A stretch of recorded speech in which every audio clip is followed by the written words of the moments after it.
Happy Friday, guys. How's everyone doing? How has your week been?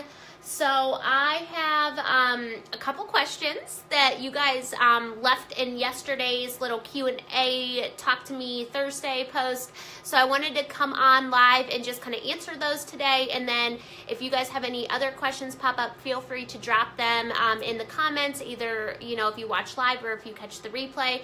And then I'm going to share a little bit about what's coming next week for the workshop that we're doing in here, which is kind of perfectly fitting because the workshop topic is something that like nonstop all week many of you guys brought up. So I'm really excited to kick off the workshop next week. So and take a sip of my coffee here and let's get going. So the first, I'm just gonna literally roll through exactly what you guys asked and just kind of go into it with more depth. So Jamie asked what I'm using to make my graphics. So you guys I've had so many people ask me about this and I've been really hush hush because I'm always kind of hesitant of like, are people gonna go do the same graphics that I'm making? So, but I'll totally share it with you guys because I know you're good for it and you're not gonna like go rip me off. So let me tell you, you guys, if you don't have the app called Rona Designs, it's RHONNA, go download it and start looking through their stickers. They're like little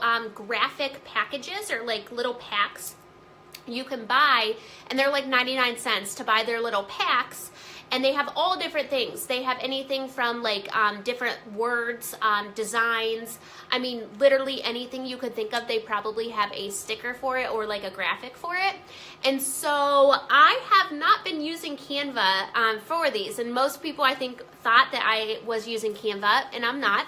So I've been making my graphics off of Rona Designs. And so they have a pack of graphics that I've been using for all of the gold and all of the metallics and all of the watercolors and all of that kind of stuff. So I'm just going to kind of say it with hopes that no one copies the exact same thing and just share. Rona Designs is amazing. Okay, so if you use them and you find the pack that I'm currently using with the gold and all that stuff, just have fun with it. Maybe, you know, you can change the colors of the designs too, so you can change them where they're not the exact design of like what the template itself is.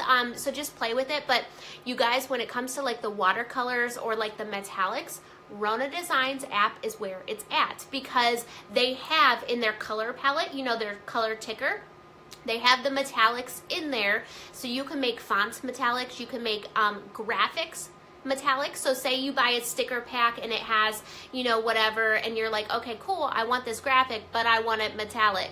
You can change the color of the graphic. So with like Canva and stuff, obviously you can't, like whatever it is, pretty much you're stuck with unless you change it the basic colors. Canva doesn't allow you to do the gold and all that stuff. And if you try to do it, I've tried on Canva of like literally piecing colors and layering colors to make the gold. It doesn't look the same at all. So I really highly recommend Rona Designs for that imagery, okay?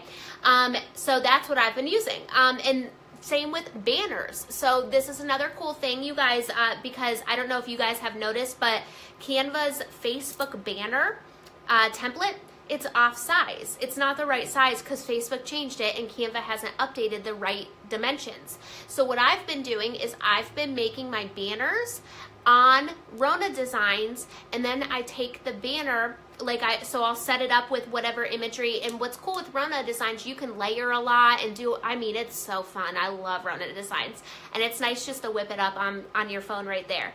And so I'll make the banner with the template. I forget which one it is. It's like the one at the very end, I think. I forget what the sizing is. I can look if you guys need it, but so I'll set it up, you know, on Rona Designs, and then I'll take that, I'll save it, and then I'll take it and I'll put it in WordSwag to use the fonts on WordSwag because I love their newer fonts. So I'll load it into WordSwag, I'll put text over it, and then if I need to, I'll save it to my phone, send it to my email, and throw it in Canva to adjust dimensions. But I've actually found that it's easier to make Facebook banners with Rona Designs and then use the fonts in WordSwag than it has been with Canva, because Canva's dimensions are so off, you have to crop it and leave like a white banner to try to make it fit properly. So if you're having struggles with banners, I recommend using Rona Designs and WordSwag for the fonts.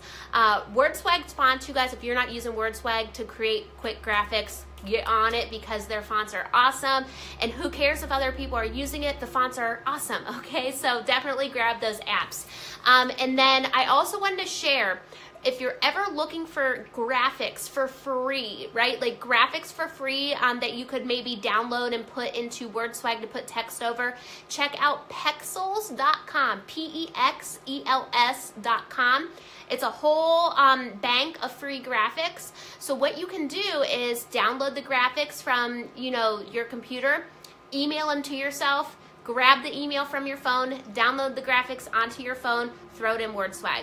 So that's what I do a lot too. Or just, whatever, take a photo of yourself, put it in WordSwag, put some text over it. So those are just a couple tips with that.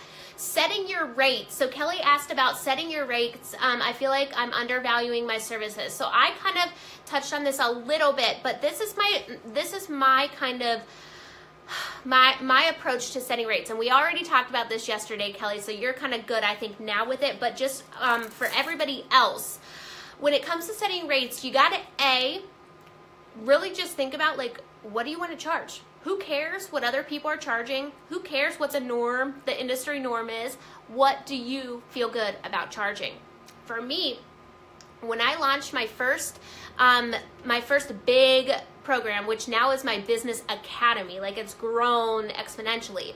When I first launched it, I launched it at like such a low price that now I look back and I'm like, oh my God. And now, like, even the price I have it at now, I know it should be double or triple what I'm charging right now, but I'm cool with that. Like, I'm totally cool with that because my niche and the people I'm here to serve, I know aren't able right now to just drop thousands of dollars because they're me. They're where I was, of like, I'm hungry, I'm ready to rock, I am ambitious, I'm ready to take action, but I literally don't have the finances to be able to pour thousands into a program. I'm ready, I'm totally ready, I'm willing, but I don't have the finances.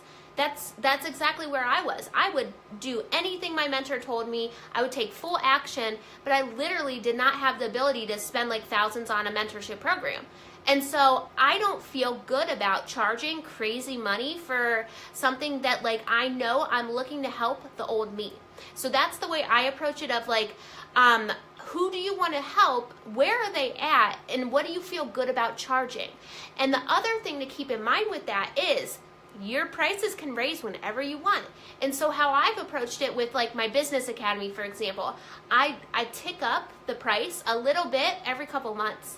And it might only go up $20, but I just tick it up a little bit, something that's still doable, manageable. It's making me feel good of like, I am charging what I feel like, I'm comfortable with, and I'm not selling myself short, but I also know this is still achievable or, obtainable for my desired niche. So really keep in mind of like, you guys, whatever price you set now, you can raise that baby whenever you want.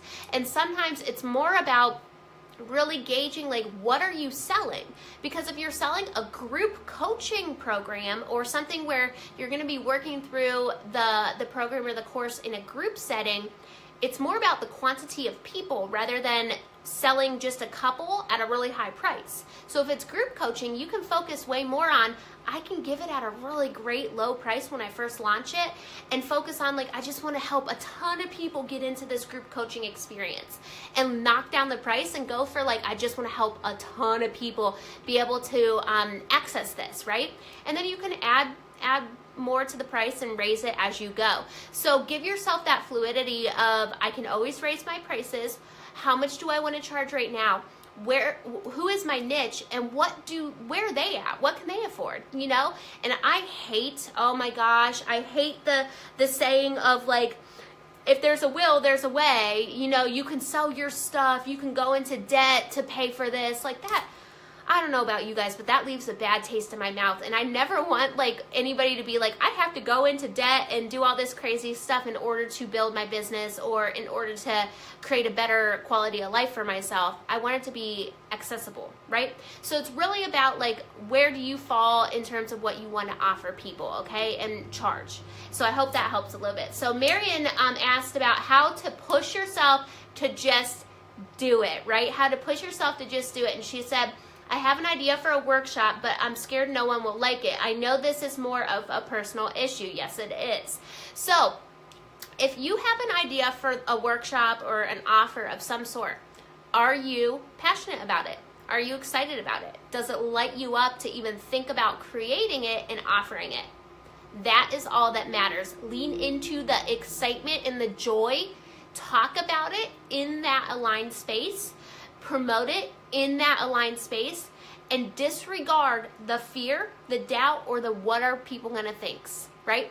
Because if you have something you're crazy passionate about, you believe in it, you're excited to offer it, you are super enthusiastic about it, if you lead with that alignment, and that is the aligned space you create from, you promote from, you share from, that is the energy that will attract and magnet and pull people into your offers. But what happens is we get caught up in, I have this offer, I have this idea, but I'm going to attach all these expectations and all these assumptions to it, and then I'm going to lead with, I'm going to create content, but I'm going to come from a very fearful space. I'm going to create promotions, but I'm going to come from a what will people think space. And we put that energy into how we create and share and promote.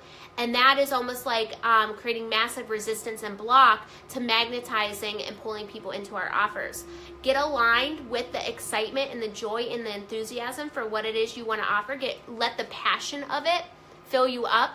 Create from that space, share from that space, promote from that space, and like really truly pivot and shift into that space at all times so that you are not blocking or ignoring the fact that you're scared or whatever, but you're doing it in spite of your current circumstances. So it truly is a matter of publish and run, publish and pray. I love that saying, publish and pray. I'm going to click, send. I'm going to make this launch post. I'm going to click, I'm going to send. I'm going to say, this is good. I'm excited. I'm passionate about this. I'm going to publish it, pray, and run. And that'd be that. The only way you're going to get where you want to be with, helping people with your offers is putting it out there. You have to put it out there, or else no one will ever say yes to it. So like the one thing and I just had a conversation about this with a couple people this week, and it is the best thing I see entrepreneurs do is, I have an idea, I'm really excited about it, I'm crazy passionate about it, I'm going to put it out there right now. Test it, put feelers out. If I created this, would you be interested? I have an idea for a new workshop about such and such this. Is anybody struggling with this right now? Is anybody craving this right now? Test it, put feelers out, start asking, start talking about it, start building hype and curiosity about it. But if you don't put it out there, no one will ever know. You will sit on the what if I would have done that? What if I would have published it? What if I would have launched it? And you're going to be really bummed with the thought of like what could have been and who could have gone through it, right? So publish, do it, feel the fear, do it anyway, okay? So, okay, next one, content planning. How to do this efficiently so I'm not trying to figure out what I will post daily within my themes. Okay, so this is a really good question. So content planning. When it comes to content planning, I go a lot of different ways. So Facebook groups, I follow a weekly system. You guys know, like every day I have like a graphic that goes up with like something we can discuss and talk about, like creating support, accountability, and conversation within the group, right? The other thing with that is it depends on the space in which where you're wanting to create a content plan and what the environment is. So like I don't really follow like a themed type of content plan for my socials. I more so follow kind of like a flow. So I don't have my notebook up here. So with Facebook groups, I follow more of a system. The same graphic goes up every Monday. The same topic goes up every Monday.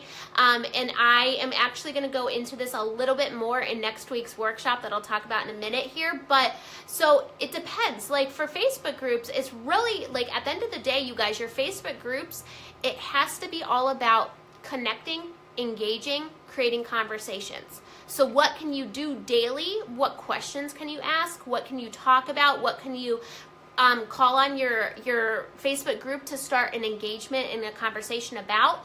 And what can you post every single day throughout the week so that every day there's a new conversation to be had? So check out, for example, like how I'm running this group with every day there's a graphic that goes up that's calling you guys to action to, engage and share on whatever question I asked for that day. I do the same thing in Soul Sisters. So like every day there's a certain, topic that I talk about based off of the graphic I share. So that's how I do it for Facebook groups. Now for personal page, I more so follow, and this is exactly what I'm going to talk about next week for you guys. I follow an umbrella concept of like my overall mission, purpose, vibe, and then all the tiers that fall under that. And I work more so from a flow of creative ideas and creative things I want to talk about. And then I just pick from whatever I want to share that day off of a bank of ideas and a bank of focus. So one thing I do is I plan one power post a day. You guys know I'm crazy about my power posts.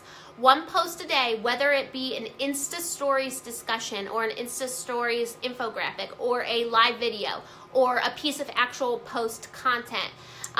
One post a day is a power post that somehow talks about my business, talks about what I'm currently promoting, and creates awareness, hype, and curiosity about that. One post a day has to be that. Somewhere, I don't care if it's a post, Insta Stories, live video, whatever, it's present daily. Always creating momentum. It might be a direct, I'm now opening up to, enroll for this or whatever. It might be, feel free to drop me a message if you struggle with this and you want help. I would love to support you. Some way to show my doors are open. I'm here. You can come and I would love to help you. So beyond that, I plan out my power post today. So like one day, and I'll just write a note, like Mondays, I would love to do a live Insta Stories discussion, and that's where I'm going to do a power post. Tuesdays, I'm going to do a Tarot Tuesday to build value in my Insta Stories, and I'm going to do a public post that is a call to action of like work with me or something. Wednesdays, I'm going to do it this way. And I just plan the idea, and then each day I create based off how I feel. So I don't create the content, I create the flow. I hope that makes sense. Let me know if it doesn't. And then when it comes to efficiency, Facebook groups is where it's at for the efficiency of the system.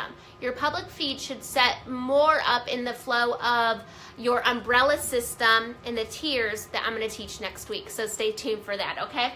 And I think that was it. So let's talk briefly about what's going to happen next week. So next week we're doing an Authentic You workshop. It's going to be all about personal power, developing your authenticity, pulling out your specialty, your uniqueness, your light and gifts that you have that no one else has, that you can totally rock, and it'll help you really stand out in the newsfeed, really up-level your business. So when it comes to content planning, I'm going to go in of like literally how to A, pull out your authenticity and your light and your power, and B, how to create a really, really authentic system of content planning and creation and how you show up in your business, honoring what we discover. So that's going to help a ton. I'm really excited for that because I'm going to share just like exactly how I do it, you guys. The one last thing I wanted to say real quickly, because I just had a consult with somebody that this popped up and I thought it was a really good little point to be made.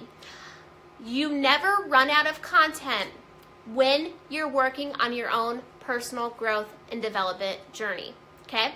So I'm going to repeat that. You never will run out of content if you always are working on yourself. And this is something I hear all the time of like, I just don't know what to share. I don't have any content. I'm running out of content ideas. The more you work on you, the more you can help others. The more you develop you, the more content you will have to share. 90% of my content I share, you guys, comes out of books I've read, podcasts I listen to, YouTube videos, conversations I had with people one-on-one, things I read on my newsfeed, and it sparked a thought. I jot down the thought and I create a piece of content from it. So the key here is the more you work on your growth and development, the more content you will have, and you will never run out of development or never run out of content if you never stop your own self-growth and discovery journey.